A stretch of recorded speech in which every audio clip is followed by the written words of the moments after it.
Hello hey guys, welcome to my YouTube channel. How to the fixing the issue Barclays app has been not working the banking error problems.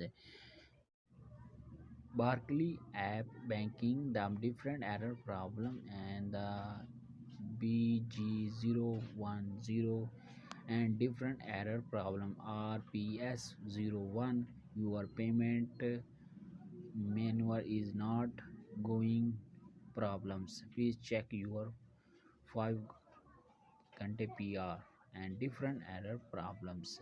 But any problem the solution update now. First of all, open the Play Store in iPhone and Android. Same procedure. And first of all, the Play Store open and search Barclays app as we open the apps. And first of all, update and two step the press the app information the clicks open the app information the clicks and first of all the permission and storage.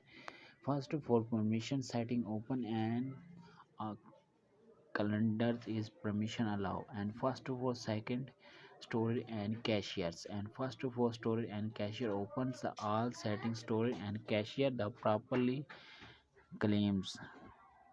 First of all, three step the first of all the well reset now.